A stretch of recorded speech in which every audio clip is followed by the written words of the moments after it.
আদিগন্ত আকাশ, নীল জলরাশি, সমুদ্রের হু হু কান্না, আর তার মাঝে দাঁড়িয়ে থাকা প্রান্তিক নগ্নপদের সেই যেন অশরীরী সমুদ্র বীচ। আর এর মধ্যেই সব মিলিয়ে ঘটে গেল এক অদ্ভুত ঘটনা। সম্প্রতি ক্যালিফোর্নিয়ায় মার্কিন যুক্তরাষ্ট্রের নেভি সিলসের সঙ্গে একটি অত্যন্ত কষ্টসাধ্য 90 মিনিটের শারীরিক প্রশিক্ষণ সেশনে অংশ নেওয়ার অভিজ্ঞতা বর্ণনা করে এটি আলোচনার কেন্দ্রবিন্দুতে নিয়ে এসেছে সাবেক নেভি সিল। সংশ্লিষ্ট ব্যক্তি, যিনি একজন সাবেক মেরিন কর্পস সদস্য, তিনি স্বীকার করেছেন যে এই প্রশিক্ষণ শেষে তার শারীরিক অবস্থা এমনই ছিল যে তিনি একটি মালবাহী ট্রেনের ধাক্কা খেয়েছেন। এই মন্তব্য জুড়ে মূলত প্রশিক্ষণের তীব্রতা ও কঠোরতা বা তার বাস্তব চিত্র তুলে ধরে। নতুন প্রকাশিত ছবিগুলোতে দেখা যায় যে তিনি নেভি সিলসের এলিট অপারেটরদের সঙ্গে কাঁধে কাঁধ মিলিয়ে বিভিন্ন কঠিন কার্যক্রমে অংশ নিচ্ছেন। এর মধ্যে রয়েছে ভারী কাঠের গুলি বহন, খোলা পানিতে নৌকা চালিয়ে বৈঠা মারা, সৈকতে দ্রুত গতিতে দৌড় এবং দড়ি বেয়ে প্রতিবন্ধকতা অতিক্রম করার মতো শারীরিকভাবে চরম চ্যালেঞ্জিং কাজ।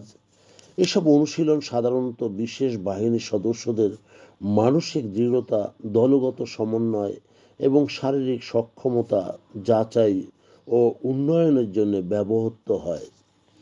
এই প্রশিক্ষণ সেশনটি শুধু শারীরিক শক্তির পরীক্ষা নয়, শুধু শারীরিক শক্তি পরীক্ষা তো নয়, বরং এটি মানসিক সহনশীলতার ও একটি বড় উদাহরণ।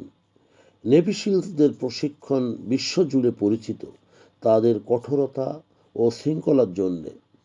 একজন সাবেক মেরিন হয়েও এমন অভিজ্ঞতা, যা ফ্রেইট ট্রেনের ধাক্কা হিসেবে বর্ণনা করা, প্রমাণ করে যে এই বাহিনীর মানদণ্ড কতটা উঁচু।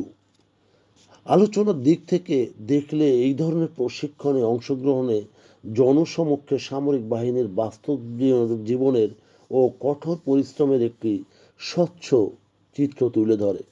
একই সঙ্গে একটি সাধারণ মানুষের মধ্যে সামরিক বাহিনীর সদস্যদের প্রতি যে সম্মান ও উপলব্ধি বাড়াতে ভূমিকা রাখে। প্রদর্শিত বা প্রকাশিত ছবি এই অভিজ্ঞতার বর্ণনা দেখিয়েছে যে পৃথিবীর শ্রেষ্ঠ এলিট ইউনিট শুধু শারীরিক সক্ষমতা দিয়ে নয়, অদম্য মানসিক শক্তি, দলগত আত্মত্যাগও অপরিহার্য। সব মিলিয়ে এই ঘটনা নেভি সিলসের প্রশিক্ষণ পদ্ধতির কঠোরতা ও সামরিক জীবনের বাস্তবতা নিয়ে নতুন করে আবারও আলোচনা সৃষ্টি করেছে, যা নেভি সিলসের পেশাদারিত্ব ও বিশ্বজুড়ে তাদের ত্যাগের দিকটি সামনে নিয়ে আসে। প্রিয় বন্ধুগণ, যদি আমাদের এই তথ্য গল্প আপনার ভালো লাগে তাহলে লাইক এবং শেয়ার দিন, এবং আজ আমাদের সঙ্গে থাকার জন্য ধন্যবাদ। আমাদের ফলো দিন এবং সাবস্ক্রাইব করুন।